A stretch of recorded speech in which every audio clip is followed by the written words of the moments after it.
Hello, thank you for joining this introduction to Colourful Semantics. My name is Vicky Rosengarten. I'm an advisory teacher in the Send Success team, and I'm really pleased to be sharing some information on this evidence-based approach, which I've seen used successfully to develop the emerging literacy skills of many different students. It's a 20-minute webinar, and by the end of which I'm hoping you'll have a better understanding of what colourful semantics is, why it's beneficial, and how to set up a basic starter pack, the resources for which we will be able to download by following the link on the accompanying resource to this webinar. So firstly, who are we thinking about when we consider using this strategy? Well, the approach can be used to help all children develop their language, but it's particularly helpful for children with a range of speech, language and communication needs. So really a wide-ranging group of children can benefit. And this includes children with a language delay, literacy difficulties, autistic spectrum conditions, specific language impairment, English as an additional language, hearing impairment, learning disability, Down syndrome, the list goes on, but we'll have a look more specifically where and how it can help. The Colourful Semantics is a literacy intervention, as I say, so I'd like you for a moment to consider the language skills of the pupils that you work with who have additional needs, and in particular when it comes to their ability to make up sentences, either verbally or written. So some of these issues may have sprung to mind. They may not have the necessary vocabulary to communicate their ideas. Their sentences may contain grammatical errors such as her took his biscuit, and they may miss out verbs or key information from sentences. Their sentences may not make sense, so perhaps the words are in the wrong order or there's confusion where to place the words to make sense. They may not have the word knowledge, so a poor understanding of the meaning behind words. And they may have trouble expanding ideas. So if you ask them, what did you do at the weekend? There may only be a one-word response, such as park. But what you may also see are children who are lacking in confidence when they're speaking or when they're writing. They may not be able to pay sufficient attention to an interaction. They could be too focused on another thing, perhaps because of sensory issues. They may be unaware of how much information they need to give or unclear of the expectations. They may have a tendency to start a sentence, trail off and then try again, or always use the same types of sentences. Other communication issues such as speech sound difficulties might be present, and possible difficulties with short-term working memory, so not being able to hold multiple sentence parts in their heads and to manipulate them. So what can we do about it?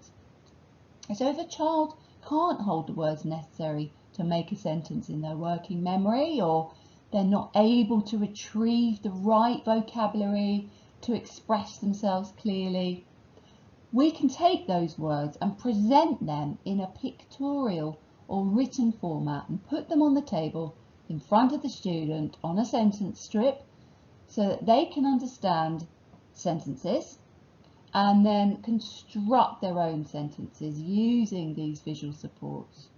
This is essentially what Colourful Semantics is and why it can be used so successfully with students requiring additional support with their language skills.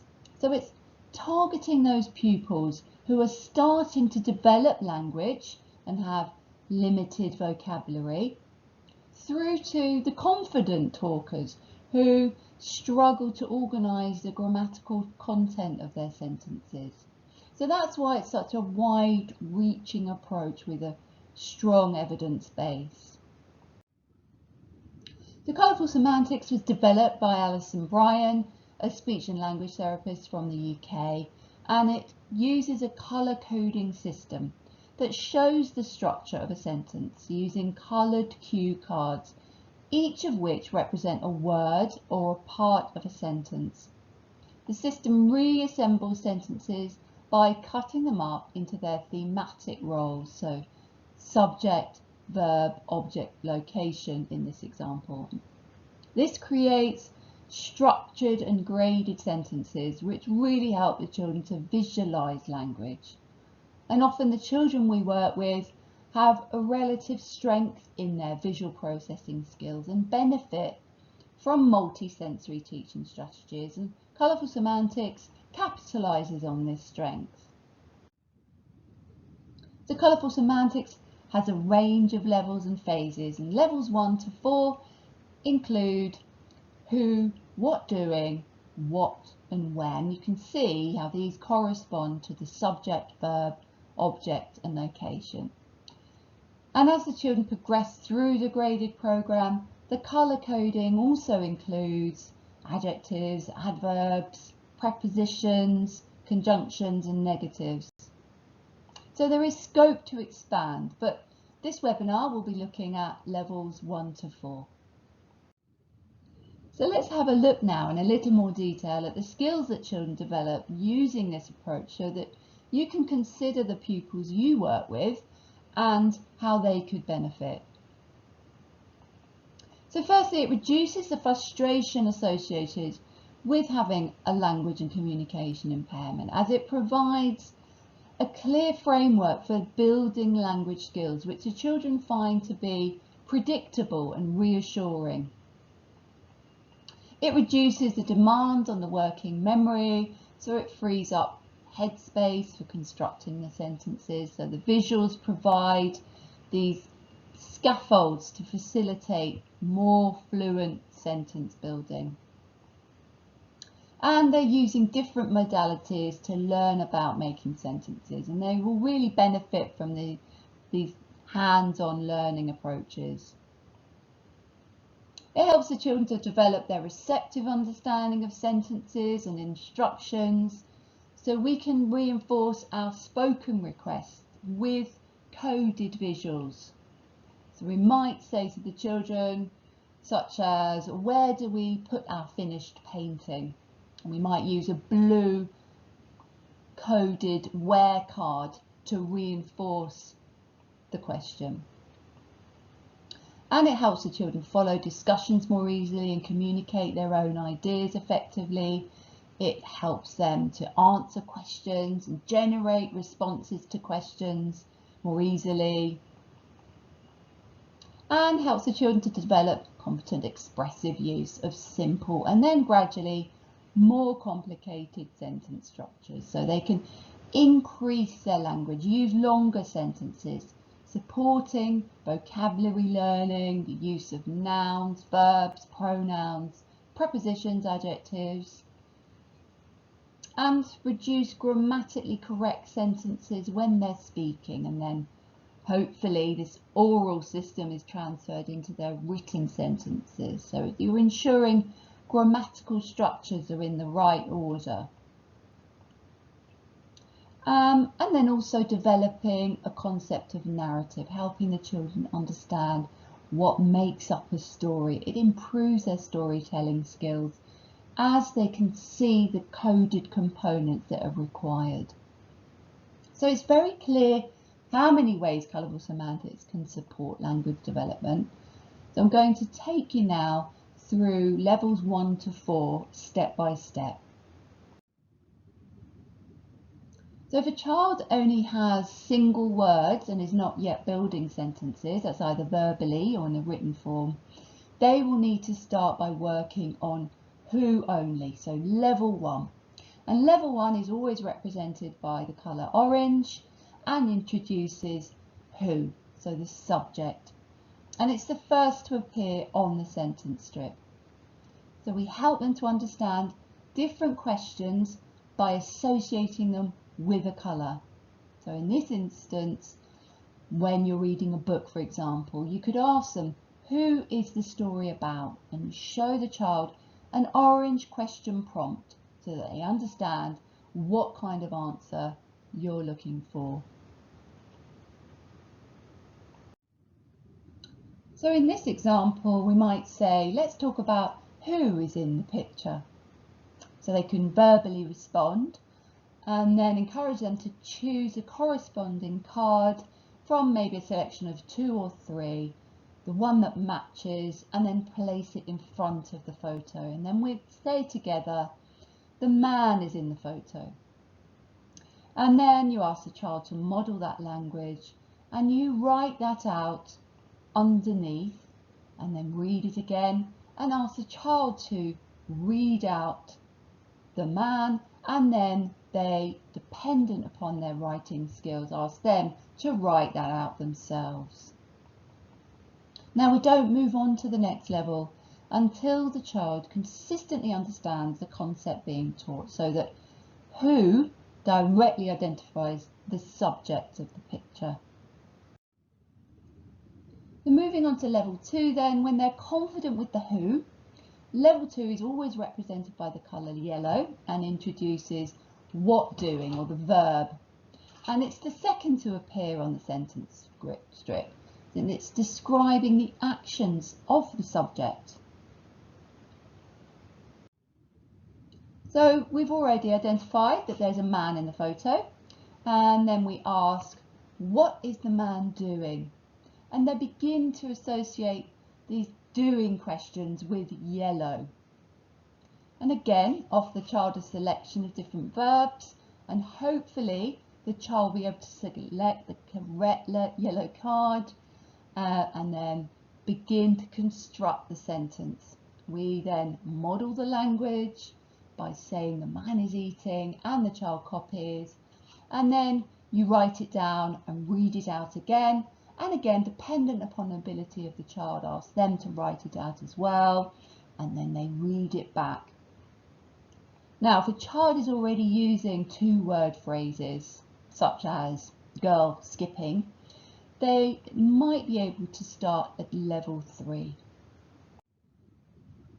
Now, level 3 is always represented by the colour green and introduces the what, or the object. And we follow the same predictable, repeated process as we have been, that the children have become familiar with. So after asking the child who is in the photo, what is he doing, we ask, what is the man eating? So we're emphasising the what. And again, we model the language, we construct the sentence, we write it out, read it out, and ask the child to do the same with their own sentence. Now, to begin with, don't worry too much about the smaller grammatical words like the, is, and a. If your child is missing these out, just model the sentence back to them with those words included for them to hear and to read. Now, moving on to level 4, it's always represented by the colour blue and introduces where, or the place. So we're adding more information and extending our sentences. So just to reiterate, only move on to this level when the child is consistently understanding the concepts being taught in the previous 3 stages. So we repeat the same routine here with level 4. So where is the man eating the sandwich? Once the child demonstrates that they consistently understand these 4 stages, then we can begin to expand the sentences further by adding in adjectives to describe the man or the sandwich or the kitchen, or indeed all 3. And then we can begin perhaps by introducing adverbs. So we look at how the man is eating the sandwich. So that's an overview of the first 4 levels, so the children can learn how to expand their sentence length. And we're now going to have a look at how else we can reinforce this understanding across other literacy-based activities. So you can reinforce colourful semantics during story time. You can get the children to look at images from a story before you read it, and they generate the sentence together, or maybe different children generate different parts of the sentence. So for instance, might be something like, little bear is sitting on the chair in the house. You can ask key questions after reading a story. So who was the story about? Where did they go? What was Goldilocks doing? So the children will be able to associate the questions with a colour. So you can also ask the children to call out a colour that applies to a particular sentence. So you might say something like, where were the 3 bears visiting? And they'll know that that's a blue sentence. If a child cannot read yet, you could photocopy favourite characters or locations from a book and use these to create a sentence that can be read or written. And if they're at a stage where they're writing their own stories, then they could use colour coding to plan the sequence of their writing. They could practice creating several sentences with the same structure but changing the vocabulary. And they could identify the content of a picture or a story using coloured cards and use these to help sequence their own writing. And they could also colour code story planners. They could make colour coded bookmarks that help to reinforce the levels as they're reading. And of course colour coding their own stories once they've been written. So just using the Gruffalo here as an example of how to colour code text, you could photocopy pages and ask the children to code the sentences by asking questions about the text, such as, who took a stroll? Where did the mouse stroll? How is the wood described? What was the fox going to eat? And then they can record the words or the pictures in the corresponding category. Other ways to generalise colourful semantics and embed it in the curriculum could be using coloured feely bags. So you use a different coloured bag for different levels. So you could place photos or pictures in each of the bags and the children pull out the photo and construct different sentences that way. You can reinforce the different levels by labelling the classroom environment, attaching a different coloured card to different areas. You could have the cutting table could be yellow, or the paintbrush pot could be green, and you can colour code wall displays as well. Use a multimedia approach, taking photos of the children in the class and mount them on an orange background. You could focus on a photo of the week or a picture of the week, and the children have to find out more about it, and you're cueing further information by using the coloured prompt cards and reinforcing the concepts with Makaton signs can be really helpful. Brainstorming, so you're colour coding different responses to build vocabulary into a mind map, which can be really useful. Model the framework, so use the sentence structure through the school day as much as you possibly can. So you might describe how Eva is playing with the sand in the playground, for instance. Use a question and answer approach, so you pair children up and you present a picture to one of them and the other student has to ask their partner all about what's in the photo by using their questions of who, what are they doing, where are they doing it. And a show and tell approach, so children bring in photos from home and they could use sentence strips to comment and ask questions about what's happening in the photograph. Identify the concept, so you give out blank sentence strips to small groups and then call out examples of different grammatical concepts. So you might say a man is running in the park and they have to tell you what the grammatical concept is for each part of the sentence. So I hope that's provided you with some ways in which you can introduce colourful semantics to the children that you work with. So I just wanted to highlight that some of the resources used in this webinar were adapted from Alison Bryan, the London Centre for Speech Therapy and Integrated Treatment Services. I highly recommend this book by Nicola Ogg. It includes all sorts of games and activities and ideas on how you can weave colourful semantics through the curriculum. And the symbols used in the webinar were made using widget and board maker software. So thank you very much for listening. Please follow the website address here, and under the resource section linked to this webinar you'll find the downloadable level 1 to 4 starter pack. If you need further support with that, then please email this address and visit our website for more resources on related topics, and follow us on Twitter to keep up to date on our latest webinars, our resources and our training programs.